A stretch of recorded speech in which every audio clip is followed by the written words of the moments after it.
Hello, Margaret Coolman here with Soul Astrology. The thing that strikes me most about this new moon in Virgo chart, apart from the fact that it's in the very first half of the first degree, is that it's being pointed at with a yod, two quincunxes, stemming from planets that are sextile, Pluto and Saturn, Neptune. And it's all within a degree of exactness, so it's a really strong pattern. To complete the outer planet pattern, Uranus is actually square the Sun and Moon, adding an element of perhaps sudden changes, a shock to the system. One might wonder which would come first, the shock that we absolutely have to do something, or the feeling that we absolutely have to do something, and then what we see when we look at what needs doing. There is, with what's going on in these years, the kind of culmination of speed of change and so on, as though we are having to wake up, not just ourselves and to what's happening, but to the reality of what has already happened. And it can feel a little bit like living on top of a tip, a refuse dump. Certainly in parts of the earth and the oceans, it's what we're doing, what we've done, what we've created, while we've perhaps not been looking too hard. It's been easy to do. We have maybe been focusing on how much we can grow, what we can achieve, and even maybe noble ideals, but just not taking care of where we're standing. Some kind of shock, perhaps. And let's do this personally. It would be in our own lives. So there we are, the sun for the last month and the moon for the last couple of days have been swanning along through Leo. And we appreciate warmth and friendliness and fun. We relax, have a good time. Just enjoy kind of catching up with ourselves. And then comes the new moon in Virgo, when we feel perhaps it's time to actually get on with something, to do some work for our living, as it were. And as if to point up how to go about this new approach, there's the Pluto, Saturn, Neptune pointing at the new moon, as Saturn and Neptune are actually retrograding any minute now back into Pisces. So we definitely do have to go back for the next few months and collect something or put something in order, something where we may have been unconscious, a Pisces unconsciousness of humanity as a whole, a set of assumptions, sort of a feeling that we don't actually check up why we've got that. Maybe the feeling that everything is not right, but perhaps in a way refusing to see what it might be because of the enormity of the changes that have to take place if anything is to be better. Pluto is resolutely holding the Aquarian ideals. It's like we really have left Capricorn behind, and we've learned all we need to know about big business, politics, the organisation of our daily lives by the apparent necessities that we are told are there. And Pluto stands resolute to keep our minds awake to the fact that transformation is required. We can't just change this bit and that bit.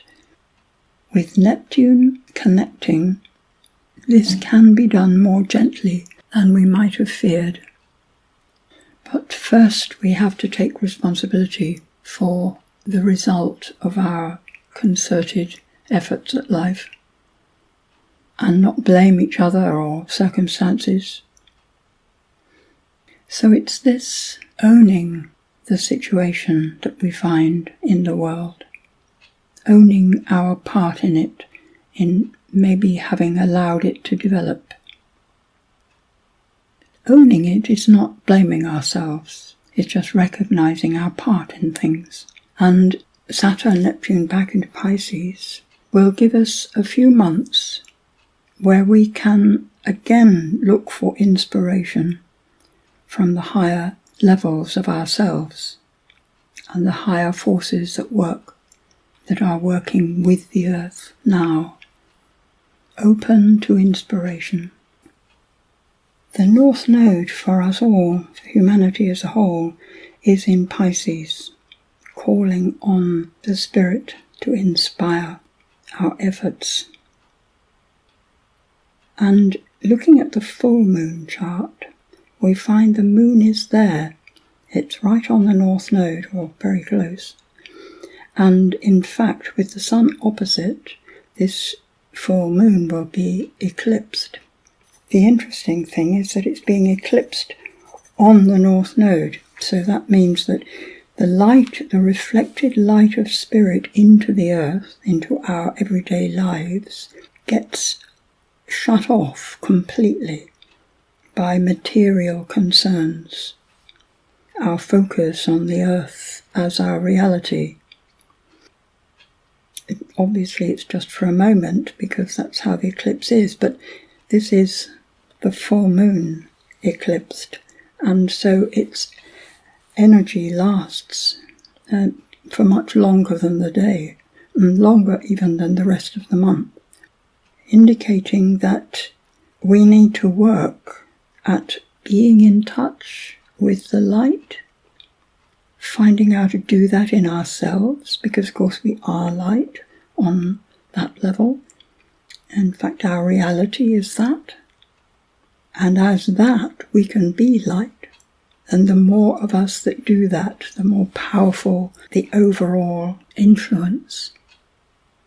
In this chart, the Sun is close to the South Node, and Mercury is not far away. So identifying with the need that has arisen from where we've come from the past, and that we know this very well. We'll be communicating about it with Mercury there. Venus is pointing a quincunx towards the moon in this chart, an exact quincunx, which suggests to me, I always feel about quincunxes that they're lines of service, the spirit serving spirit, and we have to align ourselves with spirit in order not to feel really bad about things. And coming from Leo, this is very beautiful. It could be bringing light to bear on the situation, and it could be through our relating to each other in the warm and light-hearted ways that we can, that actually enables the light to come through, so that this eclipse does not mean that the moon reflects no light at all. It'll be reflecting perhaps the light of us, ourselves. We will be acting as conduits for the light, because that's who we are. Jupiter is trining the North Node and the moon from Cancer. There's a bit of a difficulty with that square to Mars. This square to Mars has been coming along for quite a while, slowly building, and it's quite strong there. In fact, I think just having passed, only just. It has to do with perhaps wanting peace too much. Sometimes this is going at it in a rather aggressive fashion, which of course doesn't work. But the prompting factor is that caring, the desire to take care of people who are suffering, basically people who are starving, and the effort to bring food, care and peace to people who are suffering for no fault of their own, in a sense, could be too much. Squares to Jupiter often mean we go a bit over the top. We do more than is required. But with the Jupiter trining the North Node, whatever this move to care is, has to be the right thing. It's as though the dilemma between Pisces and Virgo is reconciled through that Jupiter, so that both ends can work together. The Virgo, which is the solving of the problems, the intricate, the detail of things, and the inspiration that comes through having no boundaries, being open to being inspired, spiritual guidance. It's important that we accept that it's not just us that have to put things right. We don't of ourselves necessarily know how to do it. So leaning on spiritual guidance is a necessary part of the process forward. And we do have to do the work, the Virgo end. The next new moon will also be in Virgo, but the very last degree. This whole month might be seen as our efforts to solve the problems that we have just acknowledged we have. It could be a particular situation that's come forward, politically and personally in our own lives, a particular situation that we realise must be dealt with by ourselves, that we have to do something, but being guided what to do and how to do it and when to do it by Spirit itself, by our own soul, each following our own soul path. So we won't all come to the same conclusions, because what we're facing in our lives is all different. What is the right advice for one person will not be appropriate for another. We have to decide this for ourselves. Each must open to their own spiritual guidance and follow that.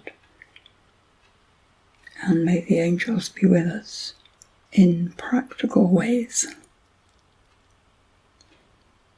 Thank you.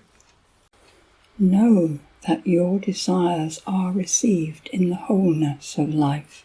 You are not forgotten, even though the movement of life is vast, so that the small seems ignored for the whole. You are accompanied through your complicated life constantly with love and compassion. It is not spirit that raises the bar too high. Let not your struggle to rise obscure the view you have from where you are. Rest, contemplate, enjoy each other. Other times are on the way.